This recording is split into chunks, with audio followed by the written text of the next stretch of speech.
get that big interventions, you need smaller groups of people to test them.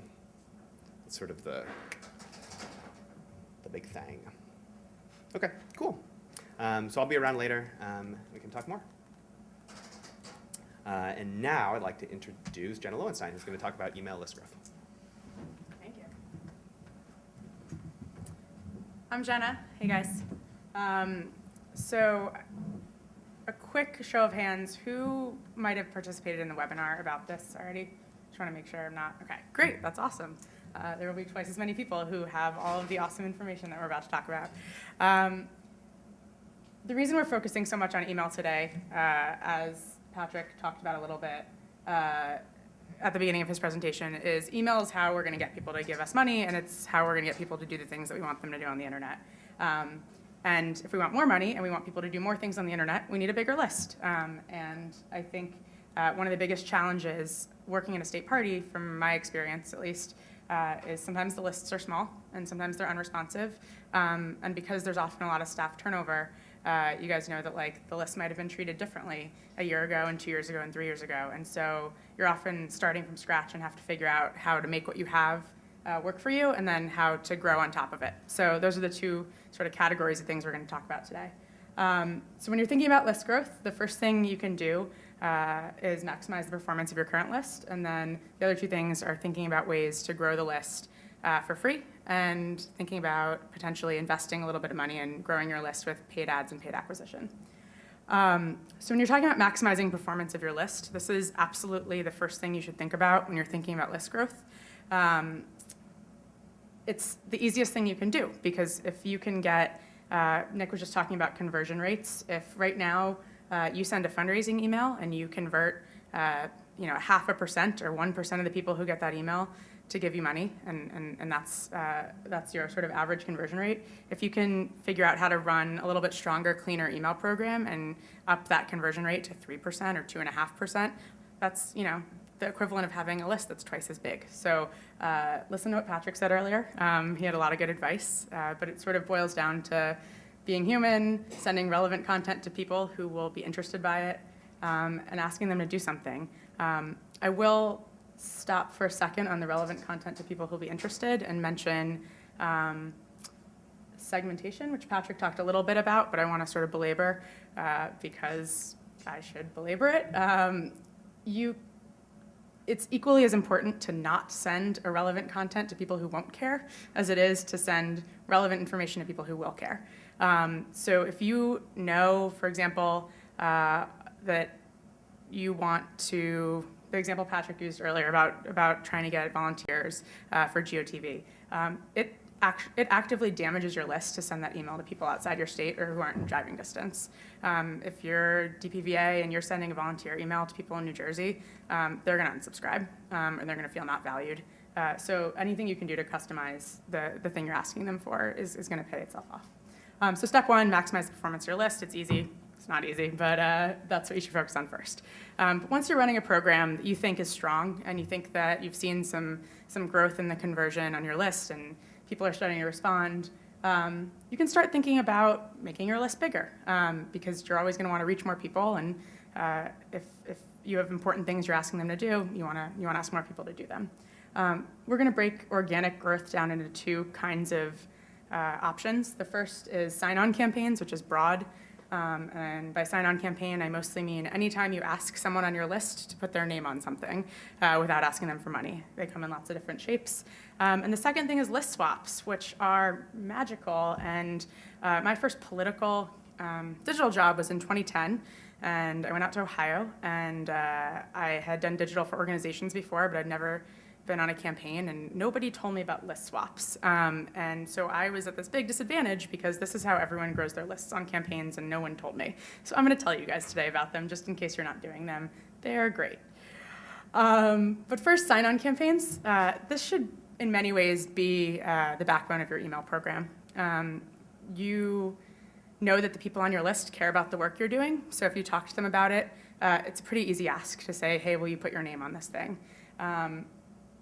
And when you're thinking about sign-on campaigns specifically for growth, you should be looking for moments that are interesting enough that a person on your list will sign it, but also interesting enough that they'll want to share it with people in their lives. They'll want to put it on Twitter, Facebook, they'll send an email to their friends about it. You're looking for opportunities that people are going to want to share.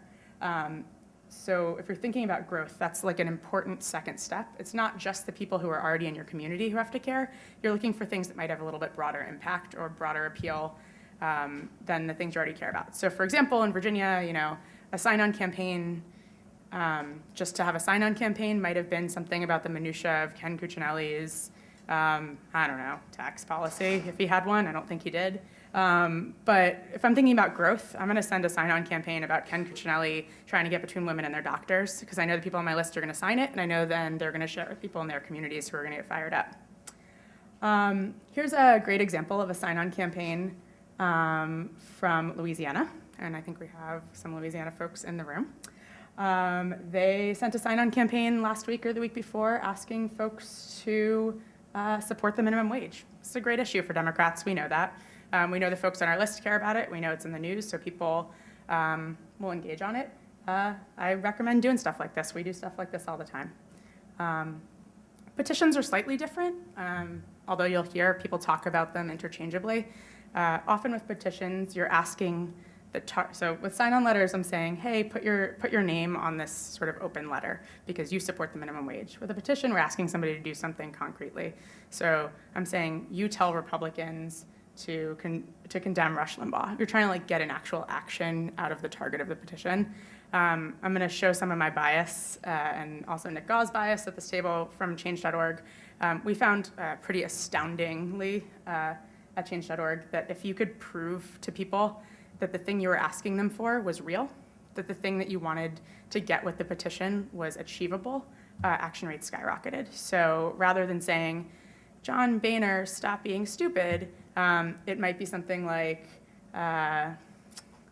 asking a local media show to not let an offensive person on their air anymore. That's like an achievable goal.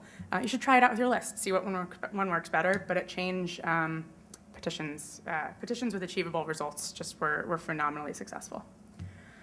Polls. I bet you didn't expect that I would put a GOP.com page up here as a great example, but this is a great example of something you can do with your list. You should ask people on your list what they care about because you want to know, but also because you want their email addresses, their friends' email addresses. So in this case, they sent out a straw poll for the 2016 presidential campaign. They've sent it out to their list about 10 times. They don't really care who on their list wants Haley Barbour to be the nominee. I mean, maybe they care a little bit, but what they want is supporters of Haley Barbour to go on the internet and tell all their friends to go to this page and vote for Haley Barbour. And when those people vote, the RNC gets their email address.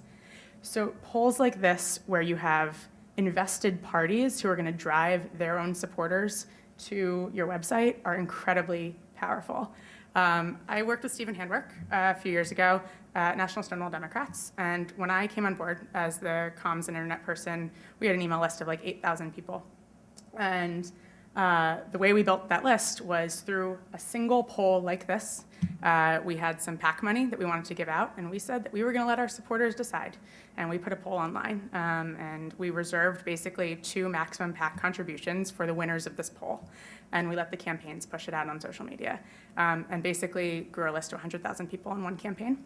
I'm not saying that's going to happen all the time, but it was phenomenally successful because we got the campaigns to do our work for us. All those candidates that wanted those checks spent a lot of time pushing people to our website. Successful sign-on campaigns, I touched on this briefly, are interesting. They're extra interesting because someone will repeat them to somebody else. And as Patrick mentioned earlier, they can also raise money. So if your goal primarily is fundraising, that doesn't mean there's not room in your program for these kinds of emails and these kinds of asks. As Patrick explained, after you ask somebody to sign and then after you ask them to share, it absolutely makes sense to dump them on a fundraising page because if they've already taken 2 steps, they're probably going to take a third. They care a lot about your program. List swaps. So here's the secret. The secret sauce that I never knew. List swaps are not paying somebody for a list of email addresses. That is illegal. Don't do it in almost every state. Just don't do it anyway because it's messed up. What list swaps are is partnering with another organization or campaign or political party to run actions in conjunction with one another, or one first and then the other, where you're identifying supporters on your own list or on the other campaign's list that will be valuable and interested in hearing more from the other organization. So that was a little convoluted, so I'll give you an example. Right after the election day, after Election Day in Virginia, Mark Herring, who's the AG candidate, was in a recount, and the DNC did a list swap with the Herring campaign. They sent this email asking people to stand with Mark Herring and make sure every vote counted.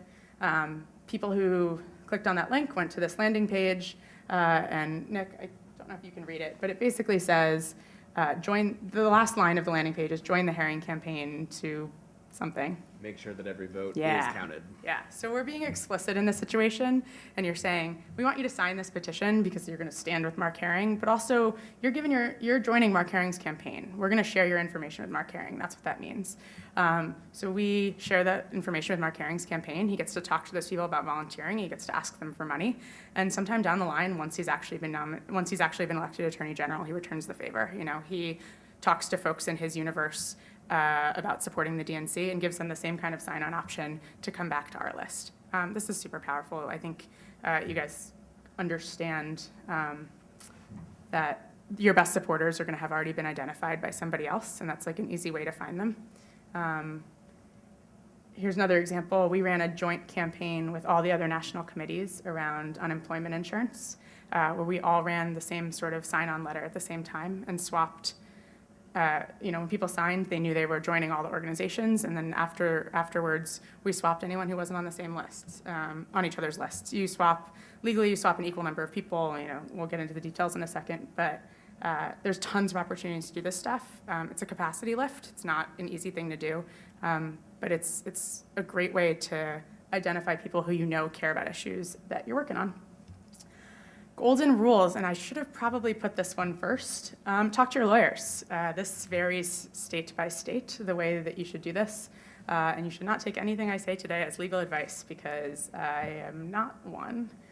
Sign a legal agreement with the other campaign. You should have it in writing that you're swapping X number of names, that they're people who've taken action in the last 6 months, that you're going to deliver them by a certain date, that all that stuff should be in writing so there's no confusion later. Check your privacy policy on your website. Most people have never looked at the privacy policy on their website, and some privacy policies allow this and some don't.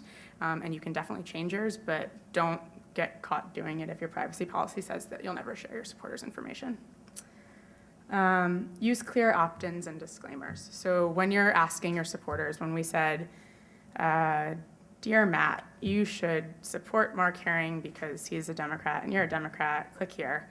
That landing page was very clear. It said, join Mark Herring's campaign on it in letters, and there was an opt-in box.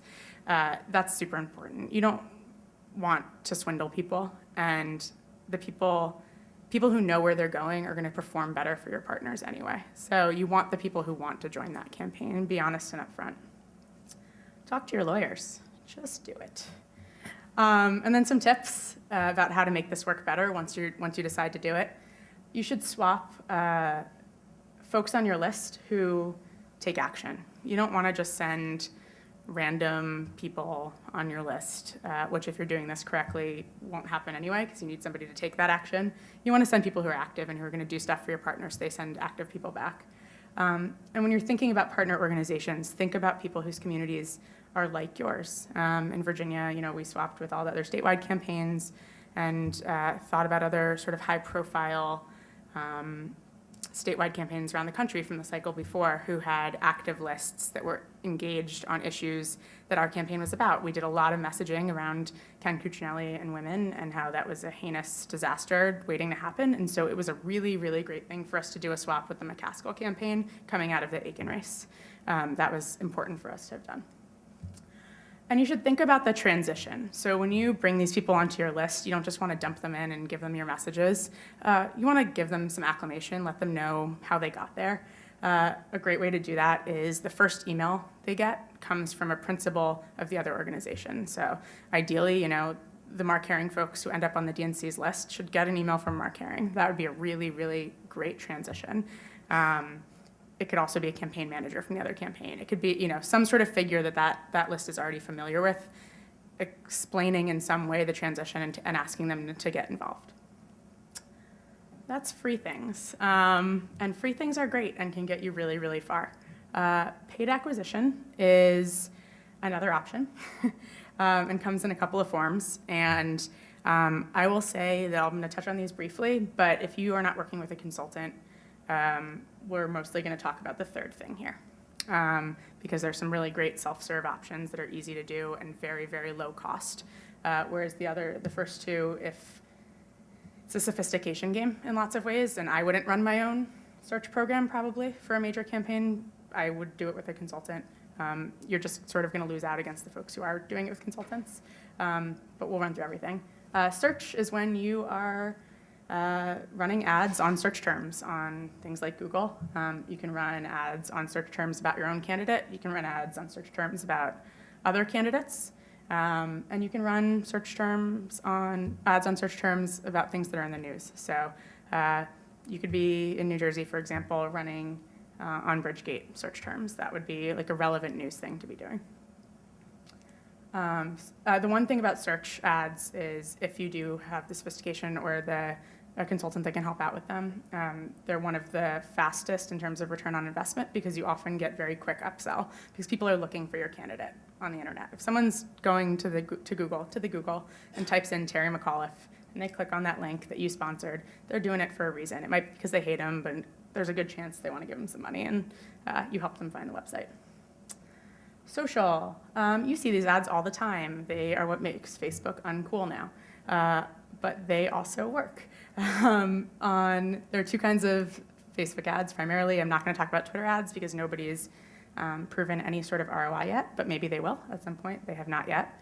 On Facebook, we're talking about the Sign Michelle's card on the right-hand side, which is just a sidebar ad, and then there are also these page post link ads now, which are just in the main newsfeed.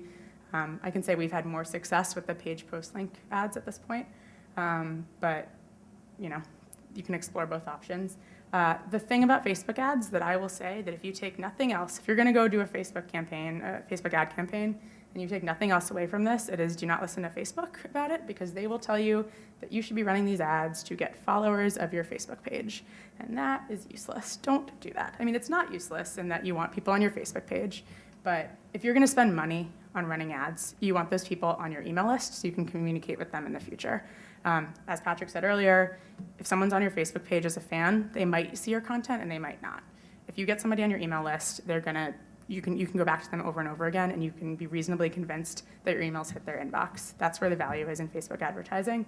And the way you do that is when you click on these links, like the Michelle Obama card, it goes to a landing page on your website instead of to your Facebook page, and it's just a quick sign up. Some of these birthday card ads have been exceptionally successful for us. The other kind of paid acquisition, and I will again state that I worked for Change.org, but that's not why it's up here. There are platforms like Change.org and Daily Kos and Left Action and these sort of web properties that are often petition-based in nature, where anyone can go start a petition, but you can start a sponsored petition. And the difference in that is that when you sign that petition about Ken Cuccinelli on the left on Change.org, there's a box under the sign button that says, I want to hear more from the McAuliffe campaign. And so when you sign that petition, you're signing up to get on the McAuliffe email list. That is the thing that I would recommend you trying doing if you were going to try something on your own for list acquisition. There are lots of vendors. Change is certainly easy, but Daily Kos does this also with small campaigns. This is all you have to produce if you want to do one of these campaigns. You don't have to have elaborate graphics. You don't have to do testing programs. You don't have to check on your search term bids all the time. You submit a petition text and a picture, which is a thing that you're going to be pretty familiar doing if you're doing sign-ons on your own list anyway. You can often repurpose that content.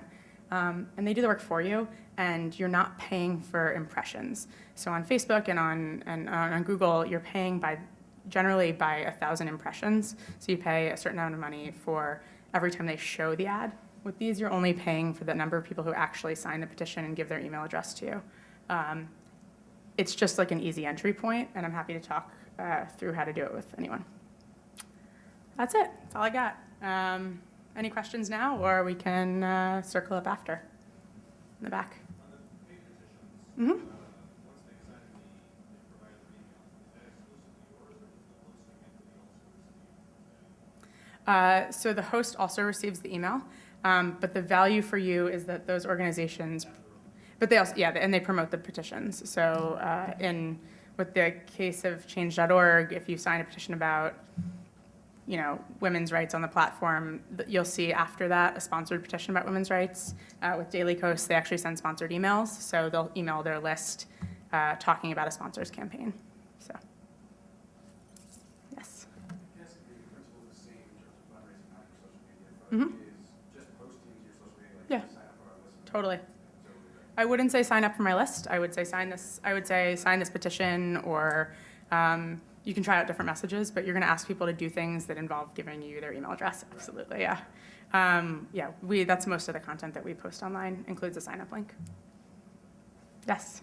There's like these sites that are listing petitions, they're often have, national audiences. Mhm. Does it make sense to run these, if you're gonna do a sponsored petition, is it maybe optimal to run it, like currently in the email campaign, if you're responding to, egregious comments of kind of, strike while they are in a hot moment, then generally speaking, is that gonna be getting you a lot of out-of-state support or just, a lot more momentum?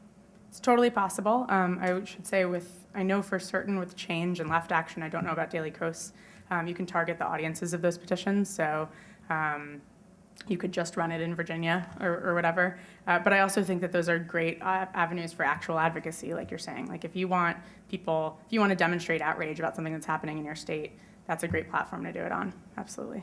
do you have any suggestions for like, potential budgets or anything? I know we reached out to change.org after the I don't know last. Mm-hmm. Any sort of suggestions as to what's the worst thing, let's say $5,000 petition, that it wasn't necessary, like they don't necessarily use the best use of resources for someone.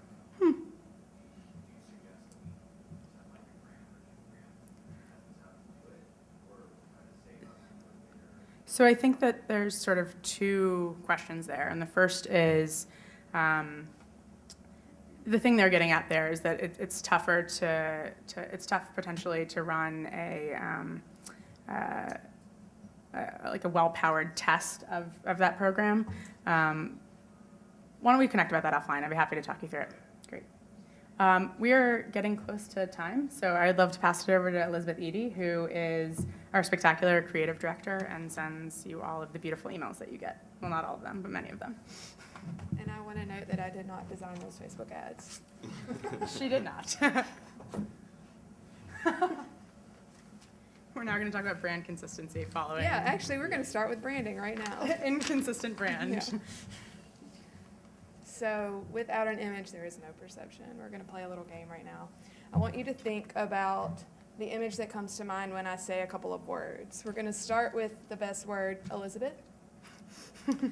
So maybe you think of her, or her, perhaps her, or in this room, probably her.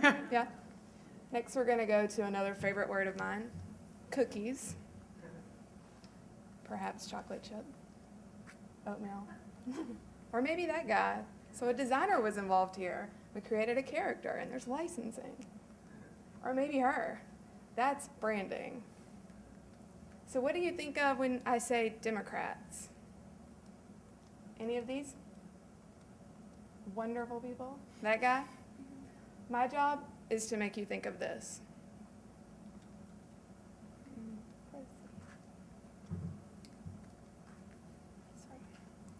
So the value of branding. That's what we're going to talk about next. Excuse me. A strong brand connects emotionally. It becomes irreplaceable. People fall in love with brands. People self-identify with brands. And your political party is a brand that you all need to protect. We need to protect it together, and you need to protect it on behalf of your state. Our brand serves three main functions. The first function is navigation. We want to help people choose between competing brands. There are only really two brands that we're talking about here. Next, we want to reassure people that they chose the right brand. We do that through messaging, we do that through social media, we do that through email. We remind them over and over why they chose us. And then we want to engage with people. We engage by reaching out in social media. We have events for people. Every point of contact is an opportunity for people to come in touch with your brand. And when we're thinking about our brand, we're thinking about our logos specifically. And when we're establishing our visual identity, this sequence of cognition goes from shape to color to form. So when you think about your state party logo, consider the shape, consider if it's complicated, if it's hard to process, consider the color. Democrats typically use blue, we use blue. Form would be the words underneath it or the words around your icon. We're moving away from using the words Democrat or Democratic National Committee or Democrat, Democratic National Committee, Democrats.org beside of our logo because we want people to adopt the brand and identify it quickly so that they can move on and take further action within our brand when they engage with it. These are some of the principles of design. I put these up here because I want you to realize that the work that we do in design, it requires some methodology and some logic, and you should never have anything in your design that doesn't serve a purpose, whether that's to create a call to action, to further your brand, or to engage your users. I listed a bunch of touch points. I know you all have as many as I do. We need to acknowledge that we live in a branded world and seize every opportunity to position our brand in the mind of our constituents. Communicating your branding over and over and over and over creates value for your state party. And adherence to a brand identity across all of these touch points, I'm talking about signage at events, to your website, to every small graphic that you put out on the internet. Adherence and consistency creates more value for your branding. Who here has a small team? I do, because I'm the only designer. So I understand what it's like to want to come in and finesse your brand. I hope that some of you consider that. And these are the 3 steps that I took when I started last summer to help us move our branding forward through the midterms. I did a marketing audit, which means that I looked for every asset in the building with a logo on it. I went from marketing department, finance, to our legal department, everywhere. I want to know how we're using it before I start doing anything, and I documented all of this. And next, I did a competitive analysis. So it's really important to know what the other guys are doing. You need to experience their brand the way that they want constituents to experience it. You need to go to their website. You need to watch their videos, learn their taglines. The more that you know about what they're doing through branding, the more you can position yourself to be the superior brand, to be the brand that people want to be with. And then you need to take all of this knowledge that you've learned and create a brand brief. The brand brief is something that's internal, and you share it between all of your departments in order to keep everybody on brand, but I also highly recommend if you're hiring outside designers or outside consultants, including email or social people, that you share your brand brief with them. So make sure that this is information you're comfortable sharing. It can be very, very simple, just a 1 sheet. It needs to have your logo, your colors, the actual colors. Don't just say blue. Put the hex code, put the PMS color, your type, and your photo style. All of these should be identified for anyone that you work with or for anyone within your organization because they all create consistency for everything that you put online and in the world. Consistency. Consistency and repetition are what build your brand. I wanted to share our 1 sheet. This is for 2014. Our logo is moving to the D only. We're only going to use 1 color. When we do sub-branding, such as the Factivist and Project Ivy, those are projects we're rolling out this week, they still live within our brand. Even though Project Ivy has its own font and has custom illustrated backgrounds, and Factivist is using one of our fonts, but it has a speech bubble with the D in it, they're still branded. Our illustration style is flat. We don't use drop shadows. We don't use shading. Our photography is clear and crisp. We do not retouch. We put type over transparent boxes for social media. Internally, we have this template that you see here that we use in our presentation and will be used throughout our organization that continues our brand story. And then our finance team uses invitations that are designed within our brand. And you'll see that all 3 of the designs are different because they're for different targeted groups that finance works with, but they all live within our brand.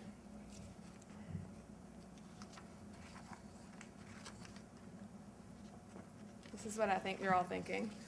Like, seriously, we really need to just write emails and make a lot of money. But I think that you should make time for branding and for design. It will save you money. If you take the time to create that brand one sheet, you will save so much money on your design consultants because they will not be sitting down thinking about, I don't know how to do this. They're going to think, I know exactly what you want, and I can turn it around really fast. I know what fonts to use, and I know what colors to use, and I'm going to set up my files in a way that I can do that again and even faster next time. So take the time to invest in your branding. Here's an example of how we did a really, really minimal design for social media. We just used 2 fonts, 3 colors. This probably literally took me less than 5 minutes. But the engagement, over 100%. So remember that branding functions as navigation, reassurance, and engagement. Other opportunities for engagement are signage, invitations, presentations, and also all of the people that you appoint brand ambassadors. And the more that you invest in your design, the more that you share your design, the more people will share your design, and your branding will grow outside of the walls of your organization. This is big. This isn't why I came to this job. I came to this job to work in branding and to make a difference in politics. But then I met Patrick, and you've all met Patrick now, and we discovered that when Patrick and I work together, we make a lot more money. So officially since October, graphic emails are making 27% of our income, our digital fundraising. And when we tested head-to-head, a graphic against text the same day, the graphic made 20% more.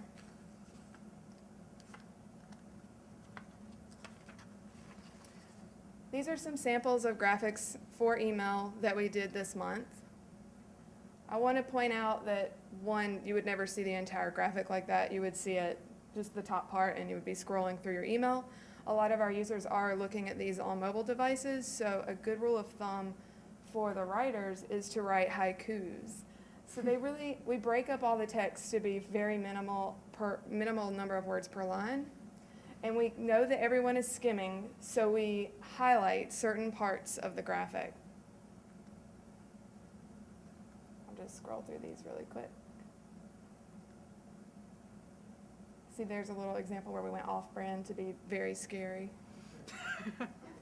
We include GIFs. I did want to point out that these are built in Photoshop, then they're sliced into PNGs, JPEGs, and GIFs based on whatever is in that content section. We do that so that the image files are small enough to go to everybody. Also, that's a sidebar call out. Sometimes we do hand-drawn things and they do really well. Sometimes we do big faces just to scare people. This was a very successful, can I say about this? I think I could say. This month, this graphic, the one on the left, the only person that beat this graphic in fundraising was President Obama. So, also, I wanted to point out on this graphic on the right that I just pulled up, you see where it says chip in HPC? We figured out how to use HPC in our graphic emails, so we're not missing any opportunity to ask for as much money as we think is possible per recipient. It's the highest previous contribution, if people aren't following that acronym. Here's an example of testing in design. All we tested here is the background color behind we need to, and we tested the scales because I was convinced that an upset scale would make people upset. But it turns out people don't know how scales work. So it really just confused everybody. But it's good to test these things. And you can go off brand sometimes, but I would argue that these are actually still on brand. The one on the left basically took our colors and tweaked them just a little bit, and the one on the right still uses our fonts. We do a lot of custom illustration because I just think that there's more value in doing that. But these are quote-unquote off-brand graphics that did well for us on email. But not everybody can just sit around drawing hearts all day. So here are some resources to help you or your consultants find affordable graphics, icons, fonts to help get you focused on design and branding. Also, if you need a logo, I care very, very much about my brand and State Party brands. So you all have logos online. You can visit ASDC/branding and download a logo. And I also shared our branding one sheet so that if you want to create something like that, you'll have a starting point. Okay? Questions, comments, you can email me at design@DNC. Yes. Go back to the previous slide. Yeah, sure. Are all the slides going to be in the somewhere? We can make them available. Yeah. Yep. I think the plan is for ASDC to put it up in their training. Yeah. I also can just give this slide to them and they can email it to you guys. Okay. So Jenna's going to wrap us up. Thank you guys, everyone, for coming. We obviously think this stuff is really important, and a big focus for our team this year is figuring out how we can distill and share the lessons that we've learned and the tools, the tech and digital and data tools that have been built at sort of the national level, and making sure everyone has access to them across the country. You're going to hear a lot of talk about that this weekend if you're sticking around for the DNC meeting. But in particular, our team is really invested in sharing sort of the best practice work that we've done. We know how fortunate we are to sort of have the testing environment that we have, where we have capacity to do a lot of these tests, and we have a list size, and we want to make sure everyone takes advantage of that with us. So we're going to be spending a lot of time with ASDC training over the year on specific topics. If there's something we didn't cover today, we're happy to do a 1-hour webinar during the sort of regular ASDC webinar series. So if you have a specific topic, suggest it, please. I know ASDC would love to hear that question. And after this, a bunch of us will be in the back of the room answering specific questions. We wanted to do this training, obviously, but a lot of this stuff is so case specific. You know, what's going to work for your website that you already have? How do you do testing in NGP if that's the platform you have, as opposed to testing in Salsa if that's the platform you have? So we're happy to answer those one-on-one questions afterwards in the back on social media, email, design, testing, and really anything else. I'm reading the signs, and really anything else that you want answered. Do we have friends from NGP in the room? Great. Because we know a lot of you guys in the room use NGP, at least as finance software. ASDC invited them to give a few-minute talk to you, and they will also be in the back afterwards to answer questions about using NGP for digital. So come on up.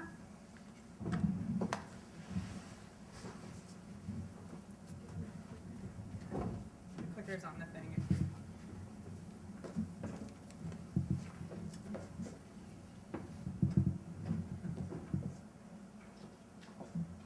So we're going to be quick. I think we're just going to set up sort of or frame what we're going to be talking about in the back. And I got to admit, I'm a little bit of an interloper. My name is Brian Whitaker. I used to be the Andrew Brown, the technology director of the DNC. I'm now the chief operating officer at NGP Van. And the reason I said I'm an interloper is because I'm actually going to try and piggyback a little bit and explain some of the new changes that we have in Vote Builder. So I'll be accessible in the back. But I also put this up here because I love to start these conversations off with a little bit of frame of reference. Some of you, I think, might have seen this already, but we tech folk like to think of ourselves as sort of the Q department in the James Bond movies, where we're building the tools and building the weapons, if you will, for all of you, the James and Jane Bonds of the progressive movement of the Democratic Party, to be able to go out and defeat the bad guys. So this is how we see ourselves, and this is how we hope you see us. Like I said, I'm just going to talk about Vote Builder improvements and new Vote Builder features that are coming out soon. I'm also available to talk about any questions you may have about the voter file co-op and the Smart Van, especially as I know that there are some. There's going to be some meetings about that later tonight and tomorrow. So if anybody has any questions about that, please feel free to run those by me. And I'll turn it over to Mike Liddell. Cool. I think I'm the last thing standing between you guys and a break, so I'll just try and power through things really quickly. So these are some of the vote builder improvements that Brian was talking about. If you guys haven't seen Minivan, the new version of Minivan is awesome. You know, we also have Smart Van available, which I'm sure Brian can fill you in on. Some quick statistics. NGP Van hosts about a dozen state party websites. You know, last quarter, we sent over 200 million emails on behalf of state parties and Democratic campaigns in your states. We also raised over $90 million online for Democrats last year. So the NGP Van digital platform is probably the largest way that campaigns are raising money online, and we're here to help you guys do just that. One of our new tools that just rolled out is what we call Fast Action. It's kind of our version of Quick Donate that lets you have a list of supporters and send them an email where they can make a one-click contribution by setting up an account and saving their credit card information. This functionality has definitely proven to be effective for a lot of folks, and we're looking forward to seeing a lot of state parties use it as well. And mobile responsiveness is something that we spend a lot of time on, and you guys may have already gone over this, but if your website isn't mobile responsive, if your contribution pages don't look great on a mobile device, they should, and we can help you with that. Then just a few of the quick designs that we've done for some of the state parties, just to give you kind of a quick look. You know, we have done all sorts of different designs. A lot of the things that Elizabeth was talking about in terms of branding and some of the design points that she was making are things that we can help you guys do. We have designers on staff in-house and can help with everything from websites to logos to emails and that sort of thing. So here's a few. This is the Delaware Dems, which is, you can tell, you know, going from this is a much more visual, photo-based design to a much cleaner design. It's more graphical based, and you can see that one of the things we always like to focus on is helping you guys highlight the different tools and actions that you want people to take on your websites and through design. So that's one of the things we like to help us with as well. Then the Vermont Democrats, we do a lot of maps. Everyone loves maps, especially state parties, so we can do cool maps for you too. And that's about it. So thank you guys. I won't keep you from the break any longer. And like Brian said, we're gonna be at the back. Feel free to come by. We're happy to answer any questions you have about NGP or digital van. Go for it. Uh-huh.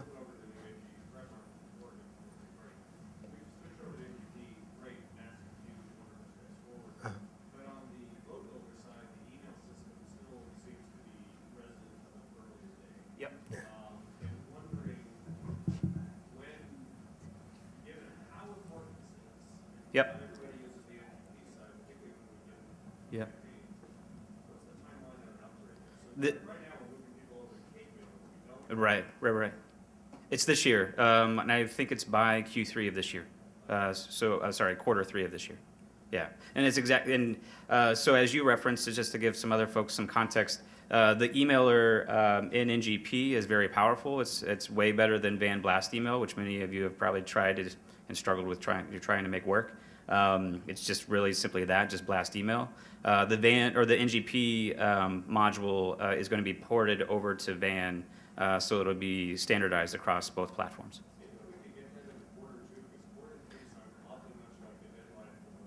Yeah. I will talk to my product directors about that. Thank you, Brad. Any other questions? Nope. All right. So we'll be in the back. I have a limited amount of lefties with me if anybody needs any of those.